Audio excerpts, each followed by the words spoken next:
भारत जोडो न्याय यात्रेदरम्यान मुंबई येथे अखिल भारतीय काँग्रेस कमिटीचे सरचिटणीस जयराम रमेश, महाराष्ट्र प्रभारी रमेश चेन्निथला यांच्या प्रमुख उपस्थितीत पत्रकार परिषद पार पडली. पत्रकार परिषदेस संबोधित करताना जयराम रमेश म्हणाले की, इलेक्टोरल बॉन्डच्या माध्यमातून भाजपाने कोट्यवधी रुपयांचे खंडणी गोळा केली. भाजपचा अजेंडा होता, चंदा दो, धंदा लो, हप्ता वसुली, कंत्राट घ्या, लाच द्या आणि खोट्या कंपनी बनवा व चंदा द्या. परंतु भाजपची ही खंडणी वसुली उघड झाली आहे. इलेक्टोरल बॉन्डमधील आणखी माहिती बाहेर येणार आहे. हा सर्व प्रकार पाहता भारतीय जनता पार्टीची आता बॉन्ड जनता पार्टी झाली आहे.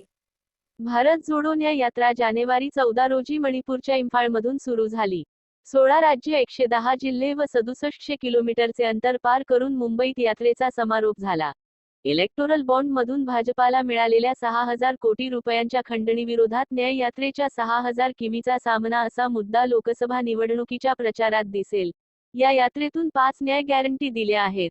युवा न्याय, शेतकरी न्याय, महिला न्याय, कामगार न्याय व भागीदारी न्याय असे 5 न्याय व 25 गॅरंटी दिल्या आहेत.